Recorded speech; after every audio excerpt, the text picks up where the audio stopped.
हे दोस्तों नमस्कार। एक बार फिर से स्वागत है आपके अपने यूट्यूब चैनल डियर हिंदी देव सर पर। दोस्तों हमारे चैनल पर टीजीटी पीजीटी की फुल तैयारी चल रही है। यहाँ पर आपको टॉपिक वाइज जो हिंदी साहित्य है उसका भी टेस्ट और जो बेसिक की वीडियो है वो भी यहाँ पर आपको अपलोड किए गए हैं, तो आप लोग प्ले लिस्ट के माध्यम से सभी वीडियो देख भी सकते हैं। और लगातार यहाँ पर मॉडल पेपर भी जो आपके हैं वो भी दिए जा रहे हैं। पूरे के पूरे 125 क्वेश्चन यहाँ पर आपके सॉल्व कराए जा रहे हैं। तो आप लोग बताइएगा कि आपका जो स्कोर जा रहा है वो कितना स्कोर आपका बन रहा है। ठीक है, वीडियो पसंद आता है तो वीडियो लाइक भी करिए, दोस्तों को भी शेयर करिए ताकि ज़्यादा से ज़्यादा लोग यहाँ पर जुड़ सके। चलिए स्टार्ट करते हैं। पहला क्वेश्चन दिया गया है कि तुलसीदास किसकी काव्य रचना है। चलिए बताइएगा कि तुलसीदास किसकी काव्य रचना है। बहुत अच्छा क्वेश्चन है, बहुत बार पूछा भी गया है। तो याद रखिए तुलसीदास किसकी है, तो आपके सूर्यकांत त्रिपाठी निराला ऑप्शन जो बनेगा यहाँ पर ए नंबर इसका राइट हो जाएगा। आगे बढ़िए, क्वेश्चन दिया गया है राम की शक्ति पूजा किस श्रेणी की कविता है। राम की शक्ति पूजा की श्रेणी की कविता है, तो ये आती है लंबी कविताओं में। याद रखिए इसका आंसर जो बनेगा बी नंबर इसका राइट हो जाएगा। ये लंबी कविताओं की श्रेणी में आती है दोस्तों, याद रखिएगा। ठीक है ना। और यह अनामिका, याद रखिए यह अनामिका नामक काव्य संग्रह से यहाँ पर संकलित है। आगे बढ़िए, क्वेश्चन दिया गया है कला और बूढ़ा चांद के लेखक इनमें से कौन है। कला और बूढ़ा चांद के लेखक इनमें से कौन बनेंगे, तो ये है आपके option B Sumitra Pant option बनेगा यहाँ पर बी नंबर राइट हो जाएगा। आगे बढ़िए, क्वेश्चन आपसे अगला पूछा गया है निम्नलिखित में से कौन सी रचना महादेव वर्मा की नहीं है। चलिए महादेव वर्मा की नहीं है इनमें से यामा, दीपशिखा, नीरजा, लेकिन जो दिया है सी नंबर आंगन के पार द्वार। आंगन के पार द्वार ये है किसका, तो आपकी अज्ञे जी की रचना है। किसकी है, अज्ञे जी की रचना है, इसको ऑप्शन सी बनेगा। आगे बढ़िए, क्वेश्चन आपसे दिया गया है कि जयशंकर प्रसाद की किस कृति को पहले ब्रजभाषा में बाद में खड़ी बोली में रूपांतरित किया गया या रूपांतरित कर दिया गया। यहाँ पर जो आंसर आपका है वो आपका है ए नंबर प्रेम प्रतीक। ठीक है ना, प्रेम प्रतीक, जो कि 1914 में ये एक काव्य रचना थी ब्रजभाषा में, बाद में प्रेम प्रतीक को खड़ी बोली में रूपांतरित कर दिया गया। तो इसका जो आंसर है यहाँ पर क्या होगा, ए नंबर। आगे बढ़िए, क्वेश्चन दिया गया है कि प्रकाशन वर्ष के अनुसार महादेव वर्मा की निम्नलिखित रचनाओं का सही क्रम इनमें से कौन सा है। तो सबसे पहले इनकी रचना जो आई थी निहार, है ना, ये आई थी 1930 में। कब, तो आपके 1930 में। फिर रश्मि जो आई आपके 32 में। ठीक है, नीरजा जो आए वो आपकी 34 में, दीपशिखा 42 में। ठीक है, तो इस प्रकार से क्रम भी आपको याद रख लेना है। आगे बढ़िए, क्वेश्चन दिया गया है भारत दुर्दशा किसकी रचना है। भारत दुर्दशा किसकी रचना है दोस्तों, यहाँ पर बताना है। और ये एक नाटक है, बहुत ही अच्छा नाटक आपका है। ये आपका जवाब हो जाएगा भारतेंदु हरिश्चंद्र, जो कि ऑप्शन बनेगा यहाँ पर आपका बी नंबर राइट हो जाएगा। और भारतेंदु हरिश्चंद्र के जो नाटक है बहुत पूछे जाते हैं, है ना, जैसे अंधेर नगरी हो गया, वैदिकी हिंसा हिंसा ना भवती, है ना, यहाँ पर देखा जाए तो नील देवी, है ना, चंद्रावली, प्रेम जोगनी, इनके बहुत ही नाटक हैं। अगला क्वेश्चन दिया गया है निम्नलिखित में से कौन सा भारतेंदु हरिश्चंद्र का मौलिक नाटक नहीं है। मौलिक नाटक नहीं है, तो देखिए यहाँ पर प्रेम जोगनी है, विस्मय विस्मोधम ये भी है, चंद्रावली है, लेकिन पाखंड विडंबन जो है ये इसमें से आपका नहीं आता है। तो यहाँ पर रखिए इसका जो आंसर है यहाँ पर डी नंबर राइट हो जाएगा। यह एक अनुदित नाटक है। कैसा है, अनुदित नाटक है। आगे बढ़िए, क्वेश्चन दिया गया है इनमें से कौन सी भारतेंदु की रचना नहीं है। इनमें से कौन सी भारतेंदु की रचना नहीं है, तो वैद की हिंसा हिंसा न भवती, यहाँ पर देख सकते हैं विशस्य विस्मोधम ये भी है, बादशाह दर्पण ये भी है, लेकिन पद्मावती नहीं है। पद्मावती है किसकी, तो आप कहेंगे मलिक मोहम्मद जैसी। क्या हो जाएगा, मलिक मोहम्मद जैसी यहाँ पर राइट हो जाएगा। आगे बढ़िए, क्वेश्चन दिया गया है अतीत के चलचित्र किसकी रचना है। अतीत के चलचित्र किसकी रचना है 10 नंबर में, तो ऑप्शन बनेगा बी नंबर महादेवी वर्मा। क्या हो जाएगा, महादेवी वर्मा की रचना, याद रखिएगा। आगे बढ़िए, क्वेश्चन दिया गया है कि कौन सी कृति मोहन राकेश की नहीं है। कौन सी कृति मोहन राकेश की नहीं है, तो आषाढ़ का एक दिन, लहरों के राजहंस आदि अधूरे, लेकिन कन्यादान नहीं है। कन्यादान एक नाटक है और इसके नाटककार कौन है, तो आपके विजय तेंदुलकर हैं। कौन है, विजय तेंदुलकर हो जाएंगे, याद रखिएगा। ठीक है ना। आगे बढ़िए, क्वेश्चन आपसे अगला पूछा गया है, कह रहे अरुण यह मधु मैं देश हमारा गीत जयशंकर प्रसाद जी की किस कृति से है। चलिए, अरुण यह मधुमय देश हमारा, ये जो गीत है जयशंकर प्रसाद की किस कृति में है, तो ये है आपके ऑप्शन डी चंद्रगुप्त में है। किसमें है, तो आपके चंद्रगुप्त इसका आंसर है राइट हो जाएगा। यहाँ पर आगे बढ़िए, क्वेश्चन दिया गया है कि रेल का विकट खेल नाटक के रचनाकार कौन है। रेल का विकट खेल, इस नाटक के रचनाकार में से कौन बनेंगे। 113 का जो ऑप्शन दिया गया है यहाँ पर आंसर सी हो जाएगा बाल कृष्ण भट्ट। क्या बन जाएगा, बाल कृष्ण भट्ट ऑप्शन बनेगा आपका सी नंबर। आगे बढ़िए, क्वेश्चन दिया गया है कि अजगर करे न चाकरी पंछी करे न काम दास मालुका कह गए सबके दाता राम। तो देखिए यहाँ पर हो जाएगा दास मालुका मतलब मलूक दास, आंसर बनेगा यहाँ पर सी नंबर। अगला निम्नलिखित में से संत काव्य परंपरा के अंतर्गत न आने वाले कवि का नाम बताइए। न शब्द पूछा है मतलब नहीं पूछा गया है। यहाँ पर नहीं पूछा गया, देखिए कबीरदास, दादू दयाल, नानक है, लेकिन नंददास ये आपके नहीं हैं। तो आपका जो आंसर बनेगा यहाँ पर आपका डी हो जाएगा। जो नंददास हैं ये संत परंपरा से संबंधित नहीं है, याद रखिएगा, ठीक है ना। चलिए, नंददास ये कृष्ण भक्ति शाखा के अष्टछाप के प्रमुख कवियों में रहते हैं। यहाँ पर आगे बढ़िएगा, कंजूस और सोना किसकी रचना है? कंजूस और सोना किसकी रचना है? यहाँ पर 16 नंबर की अगर बात की जाए तो आंसर क्या बनेगा? चलिए, कंजूस और सोना ये सूर्यकांत त्रिपाठी नारा की कहानी का नाम है, याद रखिए। यहाँ पर आंसर हो जाएगा आपका सूर्यकांत त्रिपाठी नारा, मतलब ऑप्शन बनेगा आपका ए नंबर। अगला, अलवार वैष्णव की संख्या कितनी है? अलवार वैष्णव की जो संख्या है ये कितनी है? यहाँ पर पढ़े होंगे बहुत बार। यहाँ पर आंसर डी हो जाएगा 12। कितनी है? आपका आंसर डी हो जाएगा 12 है, ठीक है ना। यहाँ पर आगे बढ़िए, देखिए अलवार जो है ये तमिल कवि है ना और संत थे, मतलब अलवार तमिल कवि एवं संत थे। और अलवार वैष्णव की संख्या कितनी? 12 है, याद रखिएगा। और देखा जाए तो अलवार है, अलवार संतों को भक्ति आंदोलन का जन्मदाता कहा जाता है। अलवार संतों को भक्ति आंदोलन का जन्मदाता कहा जाता है। कह रहा है विष्णुकांत शास्त्री की प्रसिद्ध कृति का नाम क्या है? विष्णुकांत शास्त्री की प्रसिद्ध कृति का नाम पूछा गया है। यहाँ पर आंसर क्या हो जाएगा? तो देखिए आपका 118 की अगर बात किया जाए तो आंसर बनेगा सी नंबर, कुछ चंदन की कुछ कपूर की, ठीक है। कुछ चंदन की और कुछ कपूर की, ये विष्णुकांत शास्त्री की प्रसिद्ध कृति है, ठीक है। और यहाँ पर अगला क्वेश्चन दिया गया है, कह रहा है हिंदी साहित्य में सरदार पूर्ण सिंह की ख्याति किस रूप में हुई है? तो सरदार पूर्ण सिंह की जो ख्याति हुई है ये तो आपके एक निबंधकार के रूप में हुई है। किस रूप में? तो आपके निबंधकार के रूप में ये प्रसिद्ध हुए हैं। और केवल इन्होंने 6 निबंध लिखकर श्रेष्ठ निबंधकार के रूप में प्रसिद्धि हासिल कर लिया है, ठीक है। यहाँ पर आगे बढ़िएगा कि सूर काव्य के विषय में कौन सा कथन या तथ्य गलत दिया गया है? यहाँ पर तथ्य गलत दिया है कि सूर का वात्सल्य वर्ण अद्भुत है, बिल्कुल सही है। सगुण भक्ति का प्रतिपादन है। भाषा अवधि है दोस्तों, ये गलत है, क्योंकि सूरदास आपकी ब्रज भाषा, इनकी जो मुख्य थी वो आपकी ब्रज भाषा थी। और सूर काव्य का मुख्य विषय कृष्ण भक्ति है। तो यहाँ पर सी नंबर आपका गलत हो गया है, ठीक है। सी नंबर आपका हो जाएगा। भ्रमर दूत के रचनाकार इनमें से कौन है? चलिए बताइएगा कि भ्रमर दूत के रचनाकार इनमें से कौन बनेंगे? भ्रमर दूत के रचनाकार, यहाँ पर देखिए आपका जवाब हो जाएगा नंबर सत्यनारायण कवित्र रत्न। क्या हो जाएगा? सत्यनारायण कवित्र रत्न इसका जो आंसर है 21 नंबर में, वो ऑप्शन ए नंबर इसका राइट हो जाएगा, ठीक है ना। और आगे बढ़िए, क्वेश्चन दिया गया है कि जुगमान चरित्र नामक ग्रंथ के लेखक कौन है? जुगमान चरित्र नामक ग्रंथ के लेखक जो हैं वो आपके कौन हैं? तो यहाँ पर आंसर हो जाएगा बी, कृष्णदास। क्या हो जाएगा? कृष्णदास इसका आंसर है, यहाँ पर बी नंबर है, राइट हो जाएगा। यहाँ पर आगे बढ़िए, क्वेश्चन दिया गया है कि अष्टछाप के संस्थापक कौन है? अष्टछाप के संस्थापक पूछा गया है 23 नंबर में। तो 23 को ऑप्शन बनेगा यहाँ पर ए नंबर विठल नाथ। क्या हो जाएगा? विठल नाथ इसका आंसर है, राइट हो जाएगा। यहाँ पर हमने बताया था कि अष्टछाप की जो स्थापना है गोस्वामी विठल नाथ ने 1565 में किया था, और अपने 4 शिष्य और वल्लभाचार्य के 4 शिष्यों को साथ, है ना, तो ये कुल मिला के कितने हो गए थे? 8 हो गए थे। तो यहाँ पर आंसर क्या हो जाएगा आपका? ए नंबर है, राइट हो जाएगा। अगला क्वेश्चन दिया गया है कि गोस्वामी तुलसीदास ने रामचरितमानस की रचना किस संवत में किया था? अब यहाँ पर संवत पूछा है, और संवत पूछा है तो संवत जवाब दे दीजिए, है ना। यहाँ पर जो आंसर बनेगा 24 नंबर में, वो आपका राइट हो जाएगा। आपका ए नंबर याद रखिए, संवत 1631, संवत 1631 हो जाएगा, है ना। और यहाँ पर ईस्वी में कहा जाए तो 1574 हो जाएगा। यहाँ पर आगे बढ़िएगा कि राम रक्षा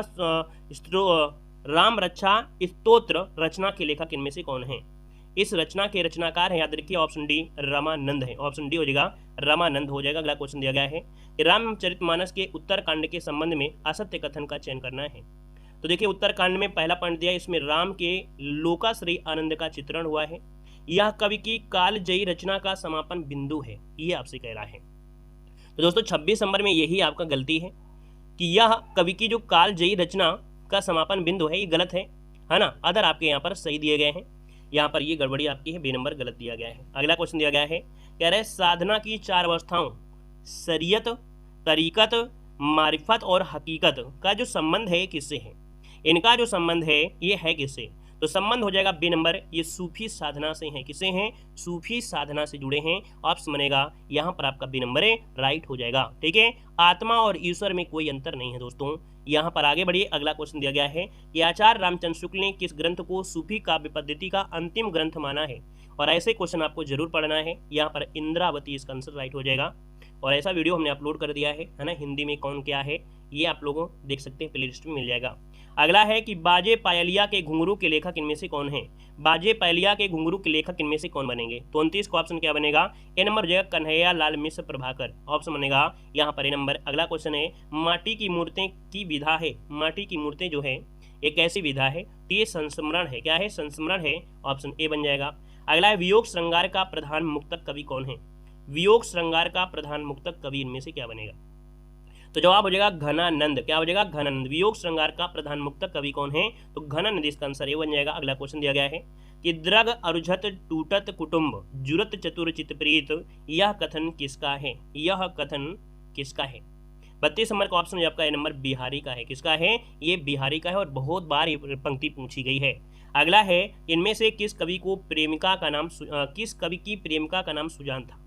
बताइए किस कवि की प्रेमिका का नाम सुजान था? यहाँ पर आंसर हो जाएगा सी नंबर घनानंद। क्या हो जाएगा? घनानंद इसका आंसर राइट हो जाएगा। और रीत काल के रीत मुक्त काव्यधारा के प्रमुख कवि हैं कौन? तो आपके घनानंद। अगला है निम्नलिखित में से कौन सा कथन असत्य दिया गया है? निम्नलिखित में से कौन सा कथन असत्य दिया गया है 34 नंबर में? और 34 की अगर बात किया जाए तो देखिए रीतबद्ध धारा के कवियों ने लक्षण ग्रंथों की रचना किया है। रीतबद्ध धारा के कवियों को आचार्य कवि कहा जाता है। बिहारी रीत सिद्ध काव्य धारा के प्रतिनिधि कवि हैं। केशव रीत मुक्त धारा के कवि हैं। 34 नंबर में यहाँ पर आपसे पूछा गया है क्या असत्य है? तो यही क्या है? असत्य है। 34 नंबर का जो ऑप्शन है यहाँ पर डी हो जाएगा। रीत मुक्त काव्य धारा के प्रमुख कवि देखिए कौन कौन होते हैं, याद रखिएगा कि रीत मुक्त काव्य धारा में जैसे पूछे तो आपको घनानंद, बोधा, ठाकुर, आलम होते हैं। जो केशव दास हैं ये रीत मुक्त काव्य धारा के कवि नहीं हैं, है ना। केशव दास जो हैं ये रीत निरूपक अलंकारवादी आचार्य हैं। आगे यहाँ पर बढ़ते हैं। क्वेश्चन दिया गया है कि कालिदास हजारा की रचना की है। कालिदास हजारा की रचना किया है। तो यहाँ पर 35 का जो ऑप्शन डी हो जाएगा कालिदास त्रिवेदी ने। किसने? कालिदास त्रिवेदी ने। अगला है अर्ध कथानक नामक कृति की विधा क्या है? अर्ध कथानक नामक कृति की विधा क्या है? यहाँ पर आंसर हो जाएगा बी नंबर आत्मकथा है। क्या है? अर्ध कथानक नामक जो है ये क्या है? आत्मकथा है। क्या है? आत्मकथा है। किसके द्वारा है? तो बनारसी दास द्वारा लिखी गई ये अर्ध कथानक है दोस्तों। और हिंदी की प्रथम आत्मकथा कहा जाता है। जो अर्ध कथानक है ये हिंदी की प्रथम आत्मकथा है। हमने बताया है कि वीडियो अपलोड कर दिया है जिसमें से क्वेश्चन बनते हैं कि हिंदी की प्रथम आत्मकथा क्या, हिंदी की पहली कहानी, हिंदी की प्रथम कवि, हिंदी का, है ना, इस प्रकार के जो भी क्वेश्चन होते हैं वो वीडियो आपको मिल जाएगा, उसको देख लीजिएगा। बहुत ही IMP है, हर एक एग्जाम के लिए है। अगला दिया गया है नव जागरण का अग्रदूत किस हिंदी के किस लेखक को कहा जाता है? नव जागरण का अग्रदूत हिंदी के किस लेखक को कहा जाता है? 37 का जो ऑप्शन है यहाँ पर आपका बी हो जाएगा भारतेंदु हरिश्चंद्र। इसका आंसर बी हो जाएगा भारतेंदु हरिश्चंद्र हो जाएगा। भारतेंदु हरिश्चंद्र द्वारा संपादित पत्रिका का सही नाम इनमें से क्या है? तो भारतेंदु हरिश्चंद्र द्वारा संपादित पत्रिका का सही नाम पूछा है 38 नंबर में।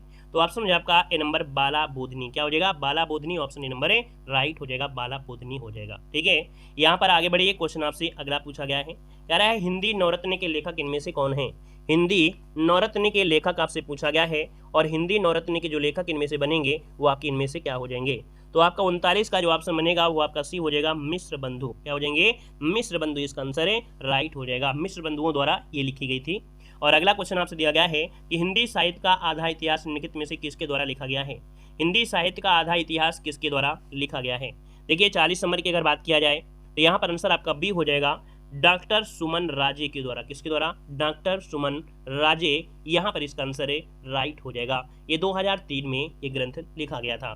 यहाँ पर आगे बढ़िए। क्वेश्चन दिया गया है कि आंग्ल भाषा में लिखा गया हिंदी साहित्य का इतिहास स्केच ऑफ हिंदी लिटरेचर के लेखक इनमें से कौन है? तो यहाँ पर याद रखिए ये है आपके पादरी एडविन ग्रीव्ज। ठीक है, इसका आंसर जो बनेगा बी नंबर राइट हो जाएगा। और ये अंग्रेजी भाषा में लिखा गया है, 1918 में लिखा गया था। और आगे बढ़िए। क्वेश्चन दिया गया है मुक्तिबोध की आत्मकथा के लेखक कौन है? मुक्तिबोध की आत्मकथा के लेखक इनमें से कौन है 42 नंबर में? तो 42 को ऑप्शन में से क्या हो जाएगा? 42 नंबर में हो जाएगा ए नंबर विष्णुचंद्र शर्मा। क्या हो जाएगा? विष्णुचंद्र शर्मा। ऑप्शन बनेगा आपका ए नंबर। नई कविता और अस्तित्ववादी के लेखक इनमें से कौन है? नई कविता और अस्तित्ववादी के लेखक इनमें से कौन है? 43 नंबर का जो ऑप्शन है यहाँ पर बी हो जाएगा डॉक्टर राम बिलास शर्मा है। नई कविता और अस्तित्ववादी के लेखक हैं डॉक्टर राम बिलास शर्मा। 43 को ऑप्शन बनेगा बी नंबर राइट हो जाएगा। ठीक है ना। और आगे बढ़िए। क्वेश्चन दिया गया है कि अपभ्रंश प्रभावित हिंदी रचना कौन सी है? अपभ्रंश प्रभावित हिंदी रचना कौन सी है? 44 नंबर का जो ऑप्शन बनेगा यहाँ पर राइट क्या हो जाएगा? 44 नंबर में 44 का ऑप्शन हो जाएगा आपका भरतेश्वर बाहुबली रास। क्या? भरतेश्वर बाहुबली रास। ये अपभ्रंश प्रभावित हिंदी रचना आपकी है। तो आंसर जो बनेगा आपका यहाँ पर नंबर राइट हो जाएगा, नोट कर लीजिएगा। यहाँ पर आगे बढ़िए। क्वेश्चन आपसे अगला पूछा गया है, यहाँ पर दिया आचार्य रामचंद्र शुक्ल के अनुसार निम्नलिखित में से कौन सी रचना तुलसीदास की है? कौन सी रचना तुलसीदास की है? साथियों यहाँ पर जवाब देना है, जो कि 45 नंबर जो ऑप्शन है यहाँ पर राइट क्या हो जाएगा? तो राइट आंसर हो जाएगा आपका बी नंबर बरवे रामायण। क्या बरवे रामायण इसका आंसर है, राइट हो जाएगा बरवे रामायण। और ये आपके अवधी भाषा में लिखा गया है और बरवे छंद में रचित है। अवधी भाषा और बरवे छंद में है। बरवे अवधी भाषा जो कि एक अपना छंद इनका है, ठीक है, और बरवे जो होता है अर्धसम्मात्रिक छंद होता है। आगे बढ़िए, क्वेश्चन दिया गया है याहला और उदल नामक दो वीर सरदारों की वीरता पूर्वक लड़ाइयों का जो वर्णन मिलता है वो किसमें मिलता है। अच्छा क्वेश्चन दिया गया है। यहाँ पर जो आपका आंसर होगा वो राइट क्या हो जाएगा। चलिए यहाँ पर राइट आंसर इनमें से जो बनेगा, राइट आंसर इनमें से क्या बन जाएगा। चलिए देखिए 46 नंबर जो ऑप्शन है, 46 नंबर में वो ऑप्शन बनेगा आपका ए नंबर परमाल रासों में। किस में मिलता है, तो आपके परमाल रासों, क्योंकि आला खंड को ही हम लोग परमाल रासों कहते हैं और इसकी रचना जगनिक ने किया है। ठीक है, आगे बढ़िए, क्वेश्चन दिया गया है अपभ्रंश का वाल्मीकि किसे कहा जाता है। चलिए अपभ्रंश का वाल्मीकि जो कहा जाता है वो किसे कहा जाता है साथियों। यहाँ पर जो आंसर आपका है 47 नंबर का, सभी का जवाब बिल्कुल सही होना चाहिए, क्योंकि ये क्वेश्चन तो आप लोगों ने बहुत बार पढ़ा होगा, एक बार नहीं बहुत बार पढ़ा है। चलिए 47 नंबर का जो ऑप्शन आपका आ रहा है लगभग सभी का जवाब बिल्कुल सही है। 47 नंबर का जो ऑप्शन है यहाँ पर राइट आंसर हो जाएगा डी नंबर स्वयंभू, बिल्कुल सही है डी नंबर। अगला है कह रहा है विभावानुभाव व्यभिचारी संयोग आद्र निष्पत्ति किस आचार्य का सूत्र है, मतलब जो सूत्र है किस आचार्य का है। तो 48 का जो ऑप्शन है बी हो जाएगा आचार्य भरत मुनि का है। किसका है, तो आचार्य भरत मुनि का है, याद रखिए आचार्य भरत मुनि का है। अगला क्वेश्चन यहाँ पर दिया गया है कि महिम भट्ट द्वारा प्रतिपादित सिद्धांत क्या है। महिम भट्ट द्वारा प्रतिपादित सिद्धांत 49 नंबर में ऑप्शन बनेगा ए नंबर है आपका अनुमानवाद। क्या हो जाएगा, अनुमानवाद इसका आंसर है, राइट हो जाएगा। अगला है कि ध्वन्यालोक किस तत्व से संबंधित ग्रंथ है। क्या दिया है, ध्वन्यालोक, ये आपको पिछले मॉडल पेपर मिला भी था। तो आपका ध्वन्यालोक किस तत्व से संबंधित आपका है, यहाँ पर जो ग्रंथ है किससे संबंधित है, तो आपका जो आंसर बनेगा यहाँ पर डी नंबर है, ये आपके ध्वनि से संबंधित है। किससे है, तो आपके ध्वनि से संबंधित है, याद रखिएगा। और यहाँ पर जो आनंदवर्धन है, तो आनंदवर्धन ने अपने इस ग्रंथों में ध्वनि को काव्य की विशिष्ट तत्व माना है। यहाँ पर दिया है सतपुड़ा के जंगल किसकी रचना है। सतपुड़ा के जो जंगल है किसकी रचना है, यहाँ पर जो आंसर बनेगा राइट क्या हो जाएगा, सतपुड़ा के जंगल। चलिए 51 नंबर में ऑप्शन बनेगा आपका ए नंबर, याद रखिए भवानी प्रसाद मिश्र। क्या हो जाएगा, भवानी प्रसाद मिश्र की ये रचना है, याद रखिएगा, ठीक है ना। और आपका अगला क्वेश्चन है नई कविता की प्रमुख प्रवृत्ति इनमें से कौन सी है। नई कविता की प्रमुख प्रवृत्ति इनमें से कौन सी है, नई कविता। तो यहाँ पर नई कविता में दोस्तों यहाँ पर देखिए जो आपका दिया है उन्मुक्तता। क्या है, यहाँ पर उन्मुक्तता जो आपके है नई कविता में है, मतलब यहाँ पर जो आंसर है इसका आपका बी हो जाएगा। ये हम कह सकते हैं कि नई कविता जो भारतीय स्वतंत्रता के बाद लिखी गई हैं उन कविताओं को कहा जाता है, क्योंकि कभी कभी लोगों को ये नहीं मालूम होगा कि नई कविता किसे कहते हैं। तो नई कविता कहा जाता है जो भारतीय स्वतंत्रता के बाद लिखी गई हैं उन कविताओं को कहा जाता है, और जिनमें परंपरागत यहाँ पर कह सकते हैं कविता से आगे नए भावबोधों की अभिव्यक्ति की गई है। ठीक है, आगे बढ़िएगा कि संसद से सड़क तक के रचनाकार इनमें से कौन है। तो संसद से सड़क तक के हैं आपके धूमिल। कौन है, धूमिल। यहाँ पर आंसर आपका बी नंबर है, राइट हो जाएगा दोस्तों, याद रखिएगा सुदामा पांडे धूमिल। ठीक है, यहाँ पर आगे बढ़िए, क्वेश्चन आपसे अगला पूछा गया है, कह रहा है नरेश मेहता को ज्ञानपीठ पुरस्कार किस रचना के लिए प्राप्त हुआ था। तो नरेश मेहता को ज्ञानपीठ पुरस्कार किस रचना के लिए, 54 का ऑप्शन बी हो जाएगा संपूर्ण रचना कर्म के लिए। संपूर्ण रचना कर्म के लिए मिला था इनको 1992 में। कब मिला था, 1992 में मिला था। आगे बढ़िए, क्वेश्चन दिया गया है कि धर्मवीर भारती की काव्य कृति कर्णप्रिया में किसका वर्णन हुआ है। कर्णप्रिया में जो वर्णन हुआ है वो किसका हुआ है, तो यहाँ पर हो जाएगा आपका राधा के नवीन रूप का वर्णन किया गया है। अगला है ताई कहानी के लेखक इनमें से कौन है। ताई कहानी के लेखक हैं आपके विशंभर नाथ शर्मा। क्या हो जाएगा, विशंभर नाथ शर्मा, यहाँ पर आंसर जो है राइट हो जाएगा। और इनकी एक और प्रमुख कहानी है रक्षाबंधन। ठीक है, यहाँ पर अगला क्वेश्चन दिया गया है कि झबरा कुत्ता प्रेमचंद की किस कहानी का पात्र है। झबरा कुत्ता प्रेमचंद की किस कहानी का पात्र है। हमने बताया है कि भाई प्रेमचंद के बारे में जितना आप पढ़ लेंगे उतना बेटर है। याद रखिए झबरा कुत्ता प्रेमचंद की पूस की रात का जो पात्र है, याद रखिए इसका आंसर बनेगा यहाँ पर पूस की रात का पात्र है। ठीक है ना, और पूस की रात में दोस्तों झबरा कुत्ता, हल्कू और मुन्नी है ना, ये इसके पात्र हैं। अगला है कह रहा है इनमें से शिवमूर्ति की कहानी नहीं है। इनमें से शिव मूर्ति की कहानी नहीं है। कौन सी कहानी नहीं है, देखिए भारतनाट्यम और त्रिया चरित्र कसाईवाड़ा ये है, लेकिन अकर्मक क्रिया ये शिव मूर्ति की कहानी नहीं है। यहाँ पर जो आपका आंसर है वो आपका डी हो जाएगा। और अकर्मक ये क्रिया दोस्तों, अकर्मक क्रिया ये क्या है, कहानी है, याद रखिएगा। ठीक है, और ये है एक यात्री थे दोस्तों, से आर यात्री ये इसके आपके होंगे। और अगला है अरुण और मधुलिका किस कहानी के पात्र हैं। अरुण और मधुलिका ये किस कहानी के पात्र हैं, तो ये पुरस्कार कहानी के पात्र हैं। ऑप्शन बनेगा क्या, यहाँ पर डी नंबर है। और पुरस्कार कहानी किसने लिखा है, तो आप कहेंगे जयशंकर प्रसाद की है। आगे बढ़िए, क्वेश्चन दिया गया है दामुल का कैदी के लेखक कौन है। दामुल का कैदी के लेखक इनमें से कौन हो जाएंगे। 60 नंबर की अगर बात किया जाए तो ऑप्शन सी हो जाएगा आपका प्रेमचंद। क्या हो जाएगा, प्रेमचंद इसका जो आंसर है यहाँ पर राइट हो जाएगा प्रेमचंद, ठीक है ना। चलिए आगे बढ़िए, क्वेश्चन आपसे अगला पूछा गया है, यहाँ पर कह रहा है रुकोगी नहीं राधिका की उपन्यासकार इनमें से कौन है। रुकोगी नहीं राधिका के जो उपन्यासकार हैं इनमें से कौन हो जाएंगे। चलिए यहाँ पर देखिए 61 नंबर में जो ऑप्शन है डी हो जाएगा उषा प्रियंवदा। क्या, उषा प्रियंवदा जो आपका आंसर है यहाँ पर राइट हो जाएगा। यहाँ पर आगे बढ़िए, नेक्स्ट क्वेश्चन आपसे कह रहा है निम्नलिखित में से मैथिली शरणगुप्त की कौन सी रचना नायिका प्रधान नहीं है। नायिका प्रधान नहीं है। देखिए यशोधरा, साकेत और विष्णुप्रिया में कहीं ना कहीं नायिका जो है ये प्रधान है, लेकिन पंचवटी कहानी में दोस्तों नायक प्रधान है, ठीक है, इसमें नायक प्रधान है, तो इसका आंसर आपका बी हो जाएगा। अगला क्वेश्चन दिया गया है कि मैथिली शरणगुप्त ने इतिहास के उपेक्षित नारी पात्र को निम्न पुस्तक में प्रतिष्ठित किया है। यहाँ पर 63 का जो ऑप्शन दिया गया है यहाँ पर आंसर आपका हो जाएगा डी नंबर साकेत। मतलब देखा जाए तो यहाँ पर नारी पात्र को पुस्तक में प्रतिष्ठित किया है तो आपके साकेत में ऑप्शन डी हो जाएगा। अगला है कि चाक उपन्यास की लेखा इनमें से कौन है। चाक उपन्यास की लेखा इनमें से कौन है 64 नंबर में।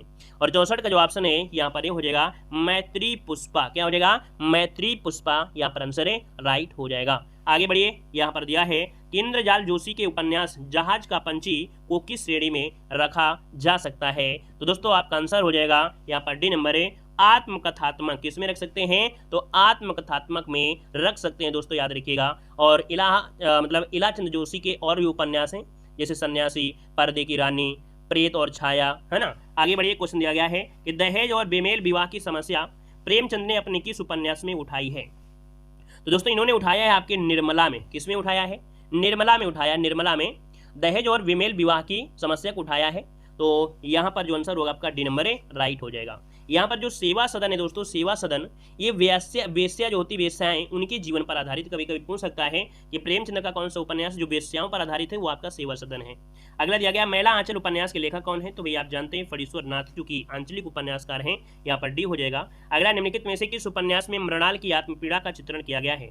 मृणाल की आत्मपीड़ा का जो चित्रण हुआ है वो हुआ है आपके त्याग पत्र में, है ना। त्याग पत्र जो कि जैनेन्द्र कुमार का है। यहाँ पर जो आपका आंसर होगा आपका ए नंबर है राइट हो जाएगा दोस्तों। मृणाल नायक ये भाग्यहीन युवती की आत्मपीड़ा का चित्रण इनमें से किया गया है। इसका प्रकाशन 1937 में हुआ था। अगला है निम्नलिखित में से किस उपन्यास का कथानक भारत पाकिस्तान विभाजन पर आधारित नहीं है दोस्तों। और हमने बताया है भारत विभाजन से जो भी आपकी रचना है उनको जरूर पढ़िए, क्योंकि यहाँ से जरूर बनते हैं क्वेश्चन। यहाँ पर 69 की अगर बात कर लिया जाए तो आपका आंसर यहाँ पर क्या हो जाएगा, यहाँ पर आंसर हो जाएगा आपका ए नंबर झूठा सच। याद रखिए झूठा सच यशपाल के द्वारा रचित है 1957 में, और यह देश के विभाजन की त्रासदी पर आधारित उपन्यास है। याद रखिए यहाँ पर कह रहा है भारत पाकिस्तान विभाजन पर आधारित नहीं है, ये कह रहा है, लेकिन यहाँ पर आप इसका मतलब क्या है, झूठा सच में है क्या। तो झूठा सच में दोस्तों क्या है कि जो भारत है और पाकिस्तान है, ठीक है, भारत है और पाकिस्तान, इनके जो त्रासदी विभाजन के समय जो त्रासदी हुई थी उसका वर्णन यहाँ पर दोस्तों यहाँ पर है। समझ रहे हैं ना, अलग अलग नहीं कह रहा कि पाकिस्तान के बारे में, यहाँ पर कह रहा है इनके बीच में जो त्रासदी है उसके बारे में, ठीक है। यहाँ पर इसका आंसर आपका ये हो जाएगा। और अगला क्वेश्चन दिया गया है श्री लाल शुक्ल की रचना, यहाँ पर है श्री लाल शुक्ल की रचना इनमें से कौन सी है। तो जवाब हो जाएगा राग दरबारी। क्या हो जाएगा, राग दरबारी श्री लाल शुक्ल की रचना है। और यहाँ पर अगला क्वेश्चन है लाल टीन की छत के लेखक, लाल टीन की छत के जो लेखक है वो आपके हो जाएंगे सी नंबर है निर्मल वर्मा। क्या हो जाएगा, निर्मल वर्मा। यहाँ पर जो आंसर है राइट हो जाएगा निर्मल वर्मा हो जाएगा। यहाँ पर आगे बढ़िए, क्वेश्चन दिया गया है रजिया बेगम किसकी रचना है। रजिया बेगम किसकी रचना है। तो रजिया बेगम यहाँ पर जो आंसर होगा 72 नंबर में वो ऑप्शन बी हो जाएगा किशोरी लाल गोस्वामी की है। किसकी है, किशोरी लाल गोस्वामी की ये रचना है। और इनके कई रचना है दोस्तों, जैसे रजिया बेगम, जिंदे की लाश, है ना, लीलावती, मस्तानी, ये इन्हीं की है। तो किशोरी लाल गोस्वामी। अगला है आखिरी चट्टान रचना के लेखक इनमें से कौन है। चलिए बताइएगा आखिरी चट्टान रचना के जो लेखक है इनमें से कौन हो जाएंगे। तो यहाँ पर जो आपका आंसर है साथियों इनमें से आंसर है राइट क्या हो जाएगा। यहाँ पर देखिए आपका 73 का जो ऑप्शन दिया है ए हो जाएगा मोहन राकेश। क्या हो जाएगा, मोहन राकेश इसका आंसर ए हो जाएगा। अगला क्वेश्चन है हिंदी भाषी राज्य के अंतर्गत कौन सा राज्य नहीं है। हिंदी भाषी राज्य के अंतर्गत कौन सा आपका नहीं है। देखिए हिंदी भाषी राज्यों में आपके 10 प्रमुख राज्य हैं, है ना, जिनमें से आपका कौन सा नहीं आता है। तो आपका महाराष्ट्र ये हिंदी भाषी राज्य में नहीं आता है दोस्तों, याद रखिएगा। और यहाँ पर दोस्तों मराठी आपकी होती है ना। आगे बढ़िए, क्वेश्चन दिया गया है कि संविधान के किस अनुच्छेद में हिंदी को राजभाषा तथा इसकी लिपि देवनागरी को स्वीकार किया गया है। चलिए इसकी राजभाषा देखिए, इन संविधान के किस अनुच्छेद में हिंदी को राजभाषा तथा इसकी लिपि जो है देवनागरी को स्वीकार किया गया है। तो यहाँ पर जो आपका आंसर है 75 में ओसी हो जाएगा 343 में। ठीक है, 343 में। अगला है कौन सी बोली उत्तर प्रदेश में बोली जाती है, तो उत्तर प्रदेश में कौन बोली जाती है, उत्तर प्रदेश में कौन सी बोली जाती है। यहाँ पर देखिए आपकी कन्नौजी जो कि पश्चिमी हिंदी की है। ऑप्शन बनेगा यहाँ पर आपका डी नंबर। आगे बढ़िए, क्वेश्चन दिया है कि कौन सी प्राचीन भाषा नहीं है, कौन सी प्राचीन भाषा नहीं है, यहाँ पर दीजिए साथियों इसका आंसर जो बनेगा वो राइट इनमें से क्या हो जाएगा। चलिए यहाँ पर देखिए आपका आंसर जो हो जाएगा प्राचीन भाषा नहीं है, तो ऑप्शन बी पंजाबी, ये प्राचीन भाषा आपकी नहीं है। पंजाब में हिंदी का प्रचार जो किया वो किसने किया, तो आपकी श्रद्धा राम फुल्लौरी ने किया था, बी नंबर। ये तो आपका इजी है क्योंकि ग्रामर पोर्शन आप लोगों का तैयार ही होगा। हिंदी भाषा में हस्त स्वरों की संख्या कितनी है, तो हस्त मतलब जिन्हें बोलते हैं लघु, इनकी संख्या है 4 है ना, छोटा, छोटी और छोटा वो और ऋषि, है ना। आगे बढ़िएगा कि निम्नलिखित में से दंत वर्ण इनमें से कौन सा है, दंत वर्ण, जीभ और दांत का वर्णन, है ना, जीभ और दांत का मिलन होता है जब आप लोग बोलते हैं दोस्तों, क्या बोलते हैं भाई, यहाँ पर ता, था, दा, धा, ये है ना, तो जिसमें जीभ और दांत मिल रहे हैं कि नहीं मिल रहे हैं, तो आपका आंसर क्या हो जाएगा, यहाँ पर ही हो जाएगा आपका सा भी दोस्तों इसी में ही आता है, सा भी इसी में ही आता है। आगे बढ़िएगा, कह रहा है निम्नलिखित में से अनुनासिक वर्ण इनमें से कौन सा है, अनुनासिक वर्ण क्या है, अनुनासिक वर्ण होता है क्या, यहाँ पर पंचम अक्षर हो, पंचम अक्षर कौन सा है, तो आपका सी हो जाएगा, माँ बन जाएगा। अगला है यशोदा हरि पालने झुलावे हल रावे दुलरावे जोई सोई कुछ कुछ गावे, यहाँ पर ये है वात्सल रस, ऑप्शन बी नंबर है राइट हो जाएगा। अद्भुत रस का स्थायी भाव क्या होता है, तो अद्भुत रस का स्थायी भाव होता है विस्मय, क्या होता है विस्मय, ऑप्शन सी बनेगा। अगला है दूसरे के उत्कर्ष को न सहकर उसकी निंदा करना किस प्रकार का संचारी भाव है, तो ये संचारी भाव है आपके असूया संचारी, मतलब यहाँ पर 84 का जो ऑप्शन है वो आपका डी हो जाएगा। अगला है लट लटकान मनोमत मधुप गन मादप मधुप पिए पंक्ति में किन वर्णों की आवृत्ति के कारण अनुप्रास हुआ है, तो यहाँ पर देखिए आपका जवाब हो जाएगा बी नंबर, क्योंकि ला और माँ वर्ण आपका है, तो यहाँ पर आंसर आपका बी हो जाएगा। अगला है नीर भरे नैना रहे तौ ना प्यास बुझाए, नैनों में दोस्तों नीर भरा है, पानी भरा है, लेकिन प्यास नहीं बुझ रही है, मतलब यहाँ पर आपका जवाब हो जाएगा सी नंबर, विश्वोक्त अलंकार हो जाएगा, इसको हमने आपको बहु बार पढ़ाया है। माला फेरत जुग भया, माला फेरत जुग भया गया न मन का फेर कर का मन का डार के मन का फेर, यहाँ पर दोस्तों देखिए मन का बहुत दे रहा है ना, और कहीं भी ऐसा होता है इसका मतलब कि ये भी इसका अर्थ एक होगा, दूसरा एक अर्थ कोई भी और भी होगा, तो ऐसी स्थिति में क्या होता है, ऑप्शन बनेगा यहाँ पर सी नंबर है, यमक हो जाएगा। कुंडलिया छंद में होता है, कुंडलिया में 6 चरण होते हैं, और ये जो कुंडलियां बनती हैं वो बनती हैं आपके दोहा और रोला से, किससे बनती हैं, दोहा और रोला से होते हैं, याद रखिए दोहा और रोला से होते हैं। इसमें जो 4 होते हैं स्टार्टिंग के वो आपके दोहा होते हैं और रोला होते हैं यहाँ पर 2, तो इस मिला के दोनों मिला के कितने हुए 6, तो 6 चरण हो जाते हैं। अगला है सोरठा के प्रथम चरण में कितनी होती हैं, तो सोरठा दोस्तों दोहे का उल्टा होता है, तो इसमें से आपका हो जाएगा 11 हो जाएगा। यहाँ पर दिया गया है कि मत गयंद में कितने वर्ण होते हैं, यहाँ पर जो 90 नंबर है वो आंसर हो जाएगा आपका सी, याद रखिए 23 वर्ण होते हैं। अभी आपको ये चीजें कहाँ मिलेंगी, तो आप लोग देव जी के ट्रिक यूट्यूब चैनल जो कि हमारा मेन चैनल है वहां पर आप सर्च करिए, क्या सर्च करिए, छंद, ठीक है, और छंद वाला वीडियो देख लीजिएगा, ये जो आपको नए नए प्रकार के छंद हैं वो सब कुछ उसमें आपको मिल जाएंगे बिल्कुल शॉर्टकट में, ठीक है ना। आगे बढ़िए, क्वेश्चन दिया गया है निश्चल का सही संविच्छेद इनमें से क्या है, तो निश्चल में देखिए सा जो आपका है ये क्या है, ये आपको हटाएंगे और विसर्ग लगाएंगे, ये ट्रिक आपकी है, तो याद रखिए आपका निधन चल हो जाएगा विसर्ग संधि। अगला दिया गया सद धर्म का सही संविच्छेद क्या है, सद धर्म, और सद धर्म दोस्तों यहाँ पर होता है सत धर्म हो जाएगा, सत धर्म व्यंजन संधि है, दा का परिवर्तन ता में हुआ है। अगला है सूक्ति का सही संविच्छेद इनमें से क्या है, तो सूक्ति का होता है सुधनुक्ति, सुधनुक्ति छोटा सु बनेगा, ठीक है, तभी तो बड़ा निकल पाएगा, छोटा वो बराबर बड़ा हो तभी तो सूक्ति बनेगा ना, तो आंसर क्या बनेगा, यहाँ पर 93 का आंसर बनेगा दोस्तों, ए नंबर इसका राइट हो जाएगा, जो कि यहाँ पर दीर्घ संधि है। अगला है द्वंद्व समास में कौन सा पद प्रधान होता है, द्वंद्व समास में कौन सा पद प्रधान होता है, तो द्वंद्व समास में होता है यहाँ पर याद रखिए पहला और दूसरा अर्थात दोनों ही पद प्रधान होते हैं। सी नंबर प्रत्यंग किस समास का उदाहरण है, प्रत्यंग किस समास का है, इसे तोड़ने में दोस्तों आपको प्रत्यय जो शब्द निकलेगा प्रति उपसर्ग निकलेगा, और उपसर्ग है तो आपका अव्ययी भाव होगा। त्रिशंकु होना इसका अर्थ क्या होता है, त्रिशंकु होना, त्रिशंकु होना मतलब होता है कि तीनों ओर का किसी ओर का न रहना, क्या बनेगा, किसी ओर का न रहना, ऑप्शन बनेगा आपका बी नंबर। अगला है भय गति सांप छछूंदर केरी लोकोक्ति का उपयुक्त अर्थ इनमें से क्या है, 97 का ऑप्शन जो बनेगा वो डी हो जाएगा, दुविधा में होना, ऑप्शन डी।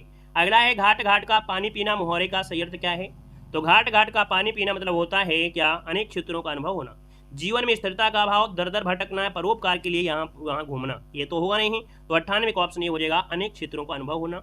अगला निम्नलिखित में से कौन शब्द तद्भव नहीं है, दोस्तों यहाँ पर चांद की बिंदी तद्भव है, चांद की बिंदी तद्भव है ना, फिर दिया अधर, फिर दिया गया है कान, तो यहाँ पर आपका जो है बी नंबर अधर जो आपका है ये आपका तद्भव नहीं है, ये तत्सम है, क्योंकि कान ये भी तद्भव है, कान का होता है कर्ण, है ना। आगे बढ़िएगा, कौन सा तत्सम शब्द आपका नहीं है, तो इसका मतलब आपसे पूछेगा क्या, आपका पूछा गया तद्भव। तो यहाँ पर देखिए जो पानिप दिया गया है, पानिप, ये यहाँ पर आपका दोस्तों तत्सम नहीं है, ठीक है ना, तत्सम नहीं है। अगला है, निम्नलिखित में से कौन सा शब्द आपका तत्सम नहीं है, यहाँ पर जवाब दीजिएगा। तो यहाँ पर तत्सम देखिए आपका गायक है, नायक है, शावक है, लेकिन उपखान नहीं है, उपखान नहीं है, ऑप्शन बनेगा यहाँ पर आपका डी नंबर है। अगला, निम्नलिखित में से कौन सा शब्द तद्भव नहीं है, कौन सा शब्द तद्भव नहीं है 102 नंबर में। देखिए उपज है, उपला है, उबाल है, लेकिन है ना, मतलब जो आपका तद्भव दिया है तद्भव नहीं है, लिखा जरूर तद्भव है लेकिन तद्भव नहीं है, याद रखिएगा, ठीक है। तो 102 का जो ऑप्शन है यहाँ पर आपका क्या बी नंबर हो जाएगा। दोस्तों याद रखिए ये एक तत्सम शब्द है ना, ये रचना की दृष्टि से क्या है, ये तत्सम शब्द में आएगा। निम्नलिखित में से कौन शब्द आपका तत्सम नहीं है, तो तत्सम नहीं है, तो देखिए तत्सम नहीं है इसका मतलब है कि उर्वर ये तत्सम है, कुंकड़ कोड भी है, लेकिन उलझन जो आपका ये तत्सम नहीं है, तद्भव है। अगला है, कौन सा शब्द आपका तत्सम नहीं है दोस्तों 104 नंबर में, यहाँ पर बताइएगा। तो तत्सम नहीं है, देखो यहाँ पर ज्येष्ठ है, आषाढ़ है, फाल्गुन है, लेकिन चैत नहीं है, ता की जगह त्रा हो जाता है, चैत्र, तब आपका हो जाता, तो ये आपका ए हो गया। वह शाम को घर जाएगा, इस वाक्य प्रवृत्ति में अर्थ का कौन सा भेद है, वह शाम को घर जाएगा, तो शाम को घर जाएगा ये निश्चय है दोस्तों, याद रखिए, इसलिए निश्चयार्थ हो जाएगा बी नंबर। वह भोजन बनाता है, वाक्य में कौन सा पक्ष है, यहाँ पर आंसर जो बनेगा क्या हो जाएगा, तो ये आवृत्ति मूलक है। 106 नंबर का जो ऑप्शन है यहाँ पर 106 नंबर में बन जाएगा, ए नंबर है, ये आवृत्ति मूलक है, याद रखिएगा आवृत्ति मूलक है। यहाँ पर अगला है, किससे कामाशी द्वारा किस कारक का परसर्ग है, ये जो आपका परसर्ग होता है ये होता है आपके करण कारक में, है ना, करण से के द्वारा होता है ना, तो ऑप्शन क्या बनेगा, यहाँ पर आपका बी हो जाएगा। अगला आपसे यहाँ पर दिया गया है कि वीर शब्द का स्त्रीलिंग इनमें से क्या होता है, वीर शब्द का स्त्रीलिंग इनमें से होता है, तो क्या होता है। चलिए यहाँ पर जो आपका 108 नंबर का ऑप्शन है यहाँ पर बनेगा ए नंबर, वीरांगना, क्या हो जाएगा, वीरांगना हो जाएगा। अगला आपसे दिया गया है, सर्वदा एक वचन रहने वाला शब्द इनमें से कौन सा है। चलिए सर्वदा एक वचन रहने वाला शब्द जो है ये है आपका बी नंबर, जनता, जनता हमेशा एक वचन में ही होती है। अगला है, अपने जीवन पर स्वयं लिखी गई जो कथा होती है उसे बोलते हैं आत्मकथा, ऑप्शन डी। अगला है, पुस्तकीय शब्द में प्रत्यय बताइए, पुस्तकीय शब्द में प्रत्यय बताना है, और पुस्तक में देखिए पुस्तक और यहाँ पर बड़ी, तो आपका पुस्तकी यहाँ पर सी बनेगा। दिए गए विकल्पों में से कौन सा विकल्प संस्मरण का विलोमार्थी शब्द आता है, सॉरी स्मरण, स्मरण का विलोम क्या होता है, स्मरण का विलोम होता है क्या, विस्मरण होता है, स्मरण मतलब याद और विस्मरण मतलब होता है भूल जाना। अगला है, दिए गए विकल्पों में से कौन सा विकल्प संक्षिप्त का विलोम शब्द है, संक्षिप्त का विलोम क्या होता है, संक्षिप्त का विलोम क्या होता है, विस्तृत होता है, ऑप्शन डी। अगला है, समानार्थी शब्द के आधार पर यमुना शब्द के लिए उचित समूह को चुनना है, यमुना शब्द के लिए सही समूह में क्या हो जाएगा, तो यमुना का होता है कालिंदी, कृष्णा और सूर्यसुता, ऑप्शन बी बनेगा। अगला है, निम्नलिखित में शब्द के सही अर्थभेद को बताना है, यहाँ पर दिया है चंचल और चंचला। चंचल किसे कहते हैं, तो चंचल है विद्युत को कहते हैं, नहीं सॉरी चंचल और चंचला, अच्छा चंचल और चंचला, तो यहाँ पर चंचल और चंचला मतलब गतिशील और लच्छा। यहाँ पर देखिए चंचल वाला क्या हो जाएगा, बी नंबर, विद्युत। चंचल, चंचल किसे बोलते हैं, विद्युत को बोलते हैं क्या भाई, बताइए। देखिए यहाँ पर जो चंचल मतलब होता है जो एक प्रकार से देखा जाए जो शरारती होता है, यह चंचल स्वभाव का होता है ना, तो इसका मतलब ये हुआ कि जो दिया है अस्थिर, तो मतलब वही विलोम उसका दिया है ना, अस्थिर मतलब क्या हो गया, जो शरारती हो, जो चंचल हो, है ना, इसलिए कंफ्यूज कर रहा था। यहाँ पर इसका सी हो जाएगा, चंचल का देखिए अस्थिर और चंचला का हो जाएगा लक्ष्मा, याद रखिए इसका आंसर आपका सी बनेगा। अगला है, सह अपश्यत का हिंदी में अनुवाद क्या होता है, सह अपश्यत का हिंदी में अनुवाद इनमें से क्या हो जाएगा, यहाँ पर जवाब देना है। तो देखिए यहाँ पर 116 नंबर की अगर बात किया जाए तो यहाँ पर देखो सह मतलब उसने देखा, यहाँ पर आंसर बनेगा यहाँ पर सी, सह अपश्यत उसने देखा, ऑप्शन सी। अगला, लड़का जा रहा था का संस्कृत में अनुवाद क्या होगा, लड़का जा रहा था, लड़का जा रहा था मतलब यहाँ पर बालका, है ना, जा रहा था इसका मतलब क्या हो जाएगा, गच्छति, यहाँ पर जो हो जाएगा इसमें, तो इसका ऑप्शन हो जाएगा आपका ये नंबर। अगला आपसे दिया गया है, यहाँ पर दिया है कि किरातार्जुनीयम किसकी रचना है, यह रचना है आपके भारवी की, कवि भारवी की, ऑप्शन ए बनेगा। अगला दिया है, आत्मनेपदी धातु नहीं है, आत्मनेपदी ये धातु नहीं है दोस्तों, यहाँ पर आपका डी हो जाएगा, उहू आपकी धातु इसमें से नहीं है। महाकवि माघ की प्रसिद्धि है, तो महाकवि माघ की प्रसिद्धि है वो आपकी दोस्तों याद रखिए उपमा के लिए, अर्थगौरव के लिए, पदालित्य के लिए, अर्थात इन तीनों के लिए, ऑप्शन डी हो जाएगा। अगला है, निम्नलिखित में से कौन सा हल संधि का उदाहरण नहीं है, यहाँ पर देखिएगा, तो देखिए यहाँ पर जगदीशा है ना, यहाँ पर सच्चिदानंदा वागीसा, लेकिन जो दिया गया है शिवोवंधा ये नहीं है, तो आपका जवाब हो जाएगा क्या, यहाँ पर जवाब हो जाएगा सी नंबर, राइट हो जाएगा, सी नंबर हो जाएगा, ठीक है ना। और यहाँ पर आगे बढ़िए, अगला आपसे दिया गया है कि वध धन त्वक का रूप इनमें से क्या होगा, इसका जो बनाएंगे तो बन जाएगा उदित्वा बनेगा, ठीक है। अगला आपसे यहाँ पर आपसे दिया गया है कि शुद्ध वाक्य इनमें से कौन सा 123 नंबर में, तो 123 का ऑप्शन हो जाएगा आपका विद्यालयम परिताः वृक्षाः सन्ति, ऑप्शन सी हो जाएगा। अगला दिया गया है वध्वाम रूप बनेगा और ये बनेगा आपका सप्तमी एक वचन में, ऑप्शन बी बनेगा। अगला विज्ञान शकुंतलम नाटक में शकुंतला के धर्मपिता कौन है, अब ज्ञान शकुंतलम नाटक में शकुंतला के धर्मपिता पूछा है, तो 125 का ऑप्शन जो बनेगा वो आपका सी, यहाँ पर कंडव हो जाएंगे, ऑप्शन सी नंबर इसका राइट हो जाएगा, कंडव ऋषि, ठीक है, इनके आश्रम में हुआ था दोस्तों यहाँ पर लालन पालन, तो इसका आंसर आपका हो जाएगा सी नंबर। तो दोस्तों इस प्रकार से ये क्वेश्चन आपके हुए है ना। और यहाँ पर जो आपकी कह सकते हैं संस्कृत है भाई, तो संस्कृत पढ़िए और पढ़ के थोड़ा जवाब दीजिए, है ना, पढ़ेंगे तो भी बनेगा। हिंदी तो हम भी पढ़ाते रहते हैं हमेशा, लेकिन भैया संस्कृत हम भी नहीं पढ़ाते हैं, ठीक है ना, लेकिन क्वेश्चन है तो उनको हम बता भी देते हैं, ताकि आप ये ना कहें कि सर जी अधूरा आपने क्वेश्चन छोड़ दिया, आपने जवाब भी नहीं दिया, आंसर भी नहीं बताया, तो हम बता देते हैं, ठीक है। तो चलिए फिर आज की क्लास ये रखते हैं दोस्तों, चैनल को सब्सक्राइब करिए, वीडियो को लाइक करिए और डेली क्लास लीजिए, ठीक है। हमने टॉपिक वाइज क्लास वही बना दिया है, सब कुछ बना दिया है, सब कुछ आप देख सकते हैं, ठीक है, टॉपिक वाइज बेसिक सब कुछ प्लेलिस्ट मिलेगा। धन्यवाद।